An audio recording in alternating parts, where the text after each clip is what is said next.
ఇప్పుడు మనం మొన్న మాట్లాడిన వాటిలో చార్మినార్ దగ్గరికి వచ్చి ఆగినాం మనం. కొంత 2 మాటలు అన్నారు, అక్కడ ఆగినాం మనం. ఆ తర్వాత అంశాలు ఏమిటి?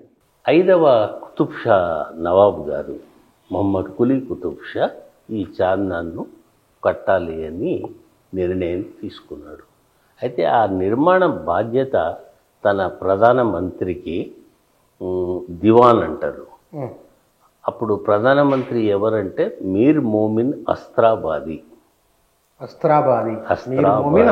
మీర్ మోమిన్ అస్త్రాబాది ఆయన ప్రధానమంత్రి లేదా దివాన్ అనుకుందాం. దివాన్ ఆయనకు ఈ బాధ్యత అప్పగించిండు. మీర్ మోమిన్ అస్త్రాబాది చాలా విద్వత్తు కలిగినటువంటి ప్రధానమంత్రి, బాగా చదువుకున్నవాడు. ఆయన యొక్క జన్మస్థానము ఇరాన్ లోపలి అస్త్రాబాద్. మీకు తెలుసు, చాలామంది ముస్లిం కవులు లేదా హిందీ కవులు తమ పేరు చివర్న లేదా కలం పేరు చివర్న వాళ్ళ ఊరు పేరు పెట్టుకుంటారు కదా. ఇది మొదటి నుంచి వస్తున్నది. ఈ మీర్ మోమిన్ ఏంటంటే ఇరాన్లో ఉన్న అస్త్రాబాద్ నుంచి మన హైదరాబాద్ రాజ్యానికి వచ్చి తన ప్రతిభ అన్ని రంగాలల్లో నిరూపించుకున్నాడు. ఆయనకు మన నవాబ్ గారు మహమ్మద్ కులీ కుతుబ్ షా ఈ నగర నిర్మాణానికి ఒక ప్రత్యేకమైనటువంటి ఐకాన్, ఒక కట్టడానికి పర్మిషన్ ఇచ్చిండు ఆయన. అస్త్రాబాదు ఇరాన్లో ఉన్న ముఖ్యమైన నగరాలు ఇస్ఫహాన్, షిరాజ్, అస్త్రాబాద్ ఇట్లాంటి ముఖ్యమైనటువంటి నగరాలు.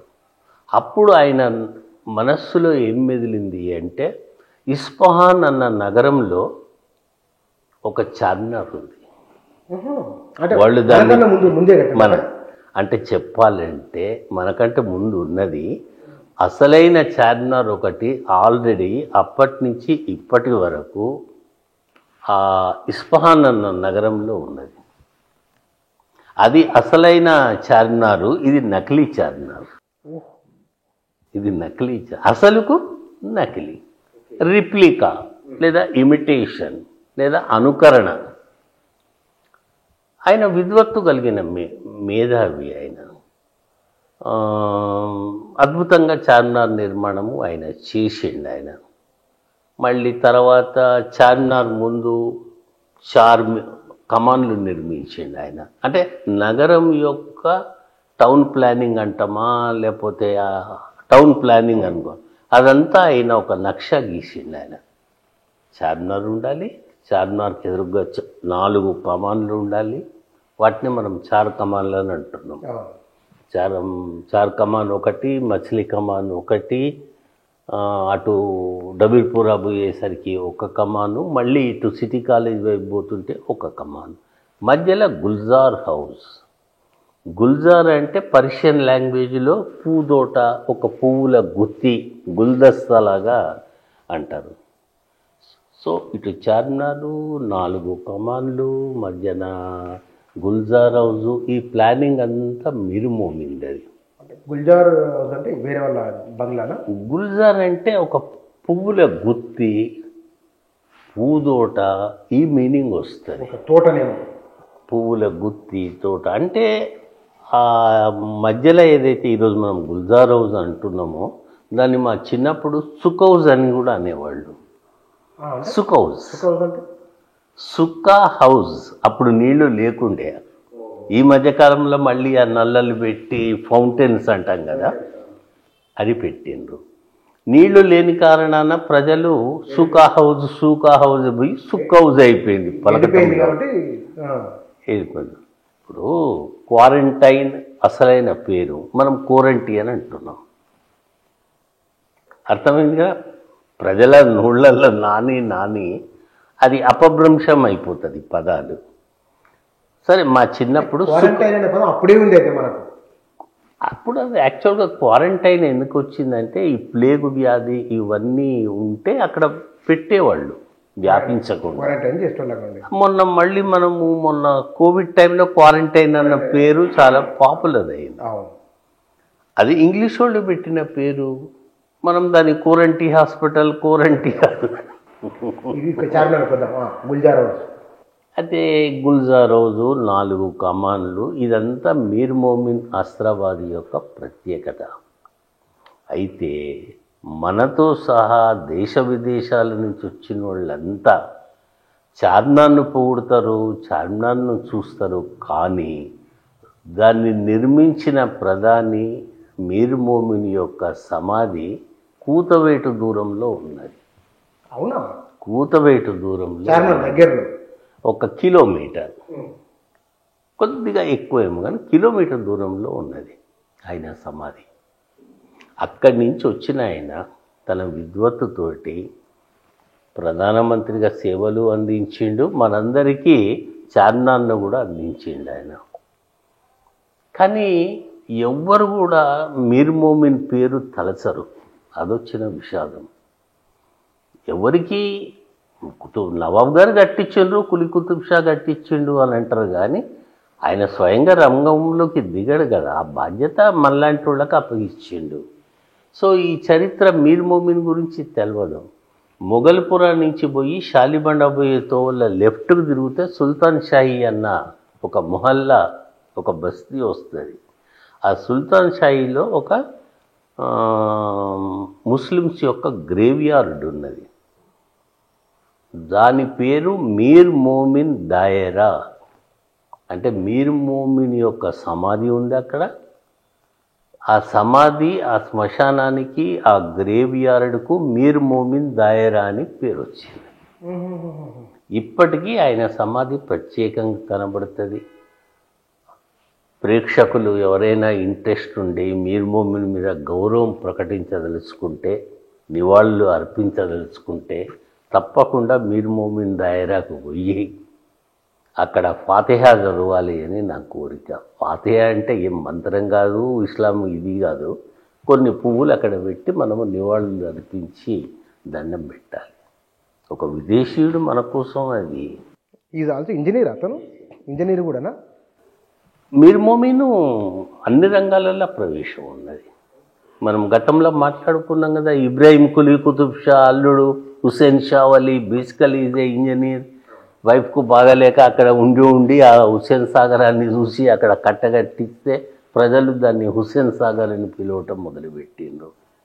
సో మీర్ మోమిన్ చాలా ప్రతిభావంతుడు ఆయన. అక్కడ ఆ మీర్ మోమిన్ దాయరాలో ఇంకొక మహానుభావుడి సమాధి కూడా ఉన్నది, బడే గులాం అలీ ఖాన్. హిందుస్థానీ సంగీత పితామహుడు అని అనుకోవచ్చు.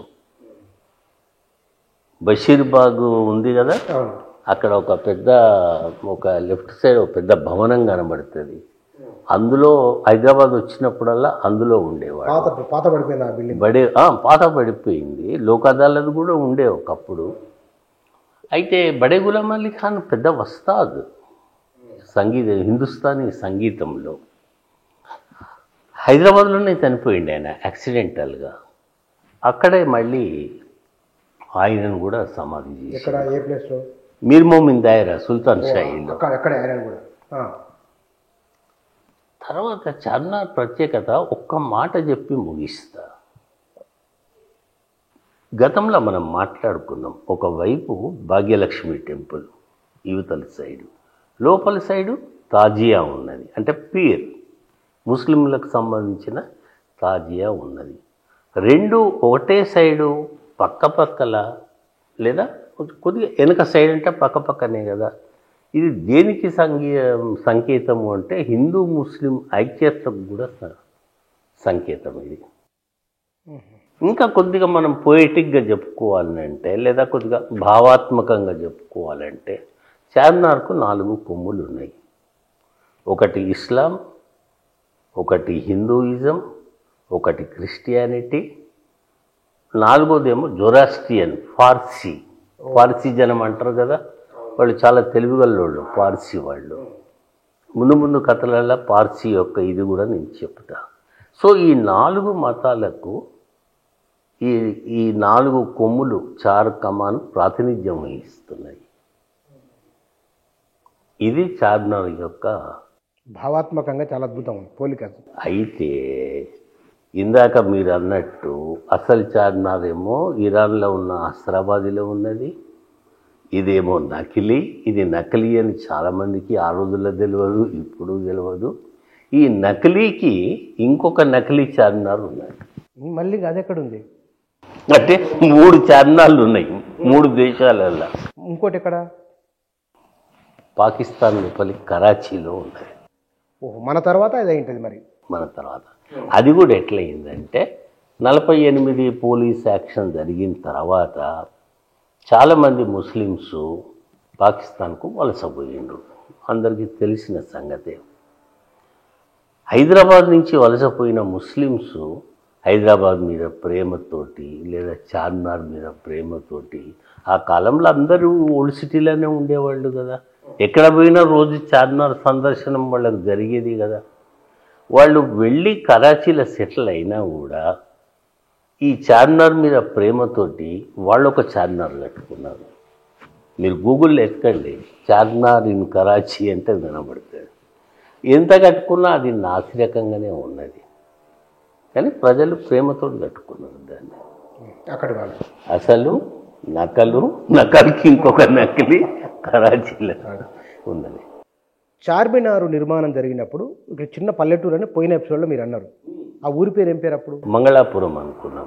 మంగళాపురం అంటే ఊరికి దూరంగానే, ఊరి మధ్యలో అయిందా చార్మినార్ నిర్మాణం? ఏది ఈ చార్మినార్ మనది? దానికి 2-3 కారణాలు ఉన్నాయి. ఒకటి, 1590లో గోల్కొండలో ప్లేగు వ్యాధి సంభవించింది. ఎందుకు అంటే ఒరిజినల్ కుతుబ్ షా మొదటి రాజు పెట్టినప్పుడు జనవాసాలు అంతా లేకుండే, జనవాసం ఎక్కువ అయ్యేసరికి నీళ్ల ఎద్దడి ఏర్పడింది. గోల్కొండలో నీళ్ల ఎద్దడి అంటే అదే స్కేర్సిటీ, నీటి కొరత. తర్వాత ఈ ప్లేగు వ్యాధి ఒకటి వచ్చింది. ఆయన ఏదో మొక్కుకున్నట్టుంది. మొక్కుకోవటం అట్లా పెట్టు, అది ఎట్లాగూ నగరం సరిపోతలేదు అప్పుడు. ఇప్పటికి కూడా నగరం సరిపోతలేదు కదా బుచ్చన్న. ఇప్పుడు కాబట్టి 4th సిటీ చేసుకుంటున్నాం. అంటే క్యాపిటల్ సిటీ వరకు అప్పటికి ఎక్కువైపోయింది. అప్పుడు కొత్త నగర నిర్మాణము అని చెప్పి మీర్ మోమిన్కి అప్పగించాడు. ఇది ఒక ఇప్పుడు స్థానిక కథలు చాలా ఉన్నాయి, చాలా వర్షన్స్ ఉన్నాయి. రెండోది, కులీ కుతుబ్ షా యంగ్ ఏజ్లో ఉన్నప్పుడు తన ఇది మన బాగ్మతి ప్రియురాల్ని కలుసుకున్నది అక్కడే అని అంటారు. తెరే ఘర్ కే సామ్నే ఎక్ ఘర్ బనావుంగా అన్నట్టుగా ఆమె మీద ప్రేమతోటి కూడా ఒక ఇల్లు కట్టాలి, ఇక్కడ ఒక నగరం నిర్మించాలి అని కూడా అనుకున్నాడు. దానికి ఆధారాలు కూడా ఉన్నాయి. చార్మినార్ నుంచి కొద్ది దూరంలో లాల్దర్వాజా ప్రాంతంలో ఈ ఇది ఒక చిన్న ప్లేస్ ఉన్నది, నాగుల చింత అని.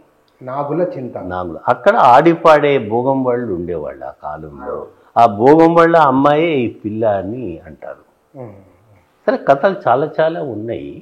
కాబట్టి అప్పుడు ఏమీ లేదు, కానీ ఈ సెలెక్టెడ్ ఏ బ్యూటిఫుల్ ప్లేస్ మీర్ మోమిన్. తర్వాత మళ్ళీ పక్కనే మక్కా మసీద్ కూడా వచ్చింది. సో క్లుప్తంగా ఇది. ఇంకా చాలా సాహిత్యము, చాలా ఇన్ఫర్మేషన్ ఉంది చార్మినార్ మీద. చార్మినార్ ఎటు చూసిన 4 దారులు, 4 గుమ్మటాలు, 4 దారులు. అవును, ఎస్. ఈ 4 దారులు 4 కమాన్లు కూడా, 4 కమాన్లు, 4 గుమ్మటాలు, 4 వైపులా 4 దారులు. ఈ 4 దారులకు అటు ఇటు కొన్ని వ్యాపార సముదాయాలు ఉన్నాయి. అవును. ఏనుగుల వీరాస్వామయ్య గారు కాశీయాత్ర చేస్తూ వస్తున్నప్పుడు చార్మినార్ గురించి వారు చెప్పిన మాటలు ఏమిటి? 17వ శతాబ్దంలో ఎట్లా ఉన్నది చార్మినార్ ఆ ఏరియా? చార్మినార్ కంటే ఎక్కువ ఆయన షాలిబండా షహర్, షాలిబండా అను పురము ఒకటి ఉన్నది. ఇక్కడ ప్రధానమంత్రి ఇక్కడే నివసిస్తాడు. దీని చుట్టూ సముదాయము, ప్రముఖుల భవనాలన్నీ ఉన్నాయి అని ఇక్కడి నుంచి వర్ణిస్తూ చార్మినార్ను కూడా ఒక మాటగా చెప్పిండు. మళ్ళీ ఆయన ఎక్కువ సికింద్రాబాద్లో ఉన్న ఆ నాగన్న బావి అట్లాంటి, ఇప్పుడు కొత్తగా ఒకటి వచ్చింది కదా అక్కడ, ఇది అండర్ గ్రౌండ్ పెద్ద బావి ఒకటి, ఇట్లాంటివన్నీ. కానీ షాలిబండాను ఆయన వర్ణించాడు.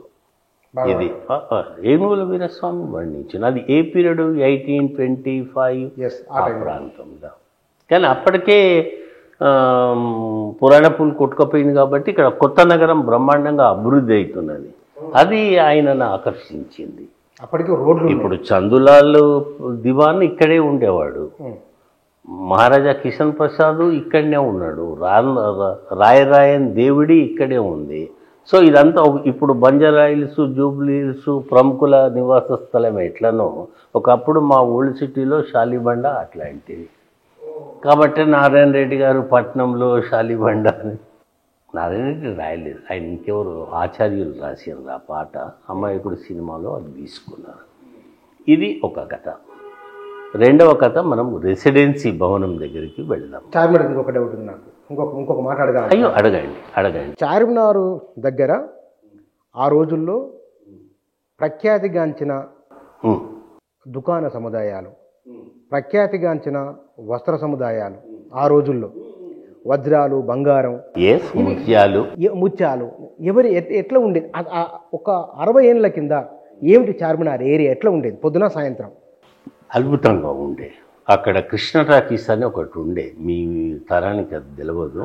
కృష్ణ టాకీస్ గురుదార్ హౌస్కు జస్ట్ మేము మంచి అద్భుతమైన సినిమాలు అందులోనే చూసినాం. ఓల్డ్ సిటీలో Krishna talkies, Yakut Mahal, estate talkies, Noor Mahal అని గోల్నాక దగ్గర ఉంటుంది, అది మల్లేపల్లిలో తాజ్ మహల్ అని, తర్వాత మన మాసాబ్ ట్యాంక్లో కూడా ఒక సినిమా హాల్ ఉండే, దాని పేరేదో ఇంగ్లీష్ పేరు ఉన్నది. గన్ ఫౌండరీలో లైట్ హౌస్ ఉండే. ఇక దిల్షాదు, రాయలు, ఇప్పుడు ఇవన్నీ అన్నీ పోయినాయి. కానీ ఒరిజినల్ సినిమా హాల్స్లలో ఒక్క సినిమా హాలు ఇప్పటికి ఉన్నది, యాకుత్పురాలో యాకుత్ మహల్ సినిమా హాల్ ఇప్పటికి ఉంది. ఆ రోజుల్లో దాని ఓనరు ఎవరో నవాబ్ సాబు అద్భుతమైన ప్రొజెక్టర్ తీసుకొచ్చిండు ఇంగ్లాండ్ నుంచి. ఎన్టీఆర్ అధికారంలోకి వచ్చిన తర్వాత నీకు ఎన్ని డబ్బులు కావలిస్తే అన్ని డబ్బులు ఇస్తా, ఆ ప్రొజెక్టర్ నాకు ఇవ్వండి అని ఎన్టీఆర్ బేరం పెడితే అతను ఇవ్వలేదు. ఇప్పటికీ యాకుత్ మహల్ అక్కడ ఉన్నది. నేను యాకుత్ మహల్లో చారానకు సినిమా చూసిన ఆ రోజుల్లో. ఎప్పుడు 64లో కృష్ణ టాకీస్లో కూడా చారాన్నే ఉండే టికెట్. నేల లేదు, థర్డ్ క్లాస్, బెంచీలు కుర్చీలు ఉండే. అప్పుడు కుర్చీ ఎంత, బాల్కనీ ఎంత రేటు? 125 రూపాయి పావలా. అత్యున్నత టికెట్ ధనవంతులు మాత్రమే చూసేది, రూపాయి పావలా. చారన్న తర్వాత 40 పైసలు అయ్యింది. చెప్పిన కదా, నేను ఫస్ట్ టైం బిర్యానీ 1971లో తింటే, అది మదీనా హోటల్లో తింటే రూపాయి పావలా మాత్రమే. పెద్ద క్వాంటిటీ అది కూడా. మటన్ బిర్యానీ కొద్దిగా ఎక్కువ, నేను చికెన్ బిర్యానీ తిన్న జ్ఞాపకం నాకు ఉన్నది. ఇంకా వాడు ఫ్రీగా ఎగ్ పుడ్డింగ్ ఇచ్చేవాడు మదీనాలో. అయితే ఇప్పుడు మీరు అసలైన సంగతి, సాయంత్రం ఉదయం సాయంత్రాలు ఇప్పుడు హైదరాబాద్ అనగానే చార్మినార్, ఏదైనా పండుగ రాగానే అక్కడ మార్కెట్ చూపిస్తుంటారు కదా. 1964లో మీరు చిన్నప్పుడు 60లో 70లో 55 నాకు 55 నుంచి పట్నం బాగా జ్ఞాపకం. మేము చెప్పులు కొనుక్కోవాలన్నా శాలిబండలు నడుచుకుంటూ రిక్షా ఎక్కి పత్తరగట్టికి వచ్చేవాళ్ళం. పత్తరగట్టి కపడా గట్టి అంటే బట్ట గట్టి ఉంటుంది అని. ఇది అఫ్జల్గంజ్ వరకు వచ్చేవాళ్ళం మేము. మంచి చెప్పులు, మంచి షూస్ దొరకాలంటే ఇక్కడే. అఫ్జల్గంజ్ ఈతల భాగం నేను అనేది. షాలిబండ, మొగల్పుర, చార్మినార్, గుల్జార్ హౌస్, పత్తరగట్టి, ఇప్పుడు మీరనే వర్తక సముదాయాలు, పత్తరగట్టి, మదీనా హోటల్, అదొకటే ప్రముఖమైన హోటలు మొత్తము హైదరాబాదులో. Star hotel. తర్వాత ఇక అఫ్జల్గంజ్ బ్రిడ్జ్ స్టార్ట్ అయ్యింది. అయితే ఇప్పుడు అసలైన సంగతి చెప్తున్నా. సరే, మీరు బిర్యానీకి, మేలిమి ముత్యాలకు, బంగారు ఆభరణాలకు, వస్త్రాలకు నిజాం నవాబు కూడా తన కొడుకు పండగ వస్తే బట్టలు మనం పత్తరగట్టిలోనే కొనేవాడు. అతను వచ్చేవారు ఆయనంటే ఇక పని వాళ్ళు. ఓసారి ఓ కథ కూడా చెప్పిన, 2 కొడుకులకు షేర్వాణి క్లాత్ కొని ఇచ్చిండు, వాళ్ళకి నచ్చలేదు అని. ఇప్పుడు నేను చెప్తున్నా, అద్భుతంగా బట్టల దుకాణాలు, బంగారు ఆభరణాలు, మేలిమి ముత్యాలు, బిర్యానీ ఇవన్నీ దొరికేది. కానీ ఈ షాపింగ్ కాంప్లెక్స్లు ఇవన్నీ 1908 తర్వాత ఏర్పడ్డాయి. మరి అంతకుముందు ఎక్కడున్నది? Trade centre. అంగళ్ళ రతనాలు అమ్మినారిచట అన్నట్టు ఆ ప్లేస్ ఏంటంటే కార్వాన్. కార్వాను గొప్ప వర్తక వ్యాపార కేంద్రం అప్పట్లో. కార్వాన్లో ఎందుకున్నది? పక్కనే గోల్కొండ.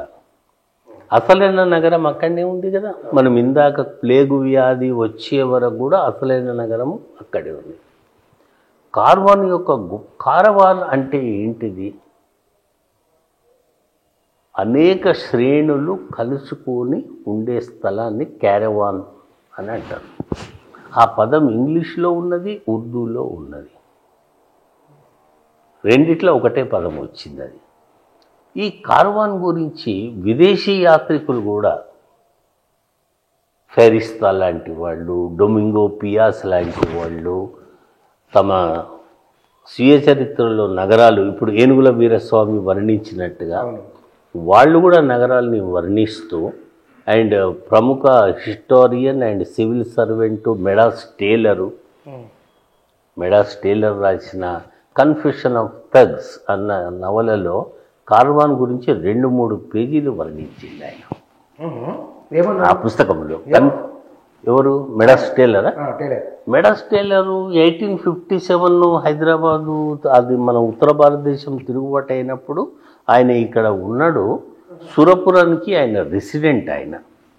ఆయన మీద నేను చాలా కథలు రాసిన నేను, మళ్ళీ ఎప్పుడు వీలు ఉన్నప్పుడు. అయితే ప్లేగు వ్యాధి వచ్చిన తర్వాత ఇక 1908లో పురాణపులు కొట్టుకపోయిన తర్వాత, అదే వరదలు వచ్చిన తర్వాత ఇది సరైన ప్లేస్ కాదు అని చెప్పి ప్రముఖ రాజస్థానీ మార్వాడి సేట్లంతా కార్వాన్లో ఉండేవాళ్ళు. అక్కడ ముత్యాల వ్యాపారం పెద్ద ఎత్తున జరిగేది. అయితే 1908 వరదలు ఇవన్నీ వచ్చిన తర్వాత ఇక ఇది క్షేమం కాదు అని చెప్పి వాళ్ళు అప్పుడు చార్మార్లో ఉన్న గుల్జార్ హౌస్, మదీనా, పత్తర్గట్టిలకు ఆ వ్యాపారాలు షిఫ్ట్ అయినాయి. ఎక్కువ హైదరాబాద్ డెవలప్ అయింది. పురాణపూలు 8లో కొట్టుకపోయిన తర్వాత ఇక ఇది ఎగువ ప్రాంతం కదా, దిస్ ఈజ్ సేఫ్టీ ల్యాండ్ అని వాళ్ళు అక్కడి నుంచి ఇక్కడికి వచ్చిండ్రు. ఒక గమ్మత్ చెప్తా, ఒకప్పుడు అంతా మార్వాడి సీట్లు అక్కడనే ఉంటుంది కదా. నిజాంకు వడ్డీకి అప్పులు ఇచ్చేవాళ్ళు, వాళ్ళు అంత ధనికులు వాళ్ళు. నిజాం ప్రభువుకే అంటే ఇండివిజువల్గా కాదు, అనేక డెవలప్మెంట్ కార్యక్రమాలు ఉంటాయి కదా. అప్పుడు వీళ్ళ దగ్గర నుంచి డబ్బులు ఇప్పుడు ప్రభుత్వాలు వరల్డ్ బ్యాంక్ నుంచి తీసుకుంటున్నారు కదా. ఈ మార్వాడి సేట్లు అట్లా ఇచ్చేవాళ్ళు.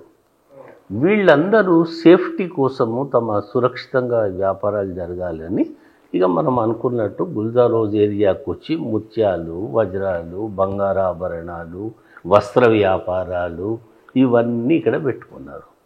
అయిందా? తర్వాత కాలంలో 60s తర్వాత, లేకపోతే ఆంధ్రప్రదేశ్ రాష్ట్రం ఏర్పడ్డ తర్వాత ఎక్కడికి షిఫ్ట్ అయిందో తెలుసా?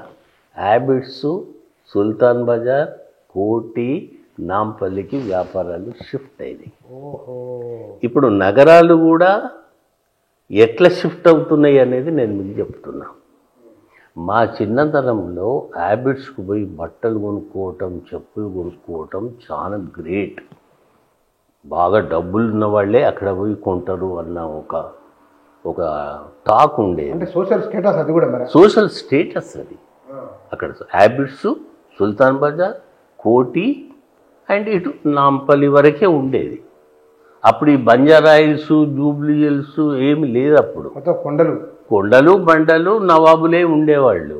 కానీ బిజినెస్ అనేది from Karwan, again Gulzar Houz, Madina, again Koti, Abids and Sultan బజారు.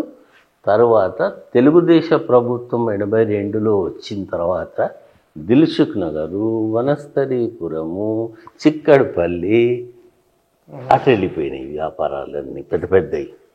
అదే ఇక వస్త్ర వ్యాపారాలు, ఆర్ఎస్ బ్రదర్స్, చందన బ్రదర్స్, ఆ బ్రదరు. మరి మా చిన్నతంలో నీలకంఠం నరసింహులు, నీలకంఠం బాలకృష్ణ దుకాణాలే ఉండే. పెళ్లి బట్టలు కొనాలంటే అక్కడే పోయి కొనేది. ఇక ఇప్పుడు నగరం ఎట్లయింది? అయిందా? మరి అదన్ను ఉన్నదా? ఇప్పుడు హ్యాబిట్స్ మూలబడ్డది, కోటి సుల్తాన్ బజార్లు మూలబడి ఇప్పుడు హైటెక్ సిటీలు, గచ్చిబౌలీలు, కొండాపూరు, మణికొండలు, మణికొండ, షేక్పేటు అంతా అక్కడ పోతే ఇక మనము అమెరికాకు పోయినట్టే ఉంటుంది.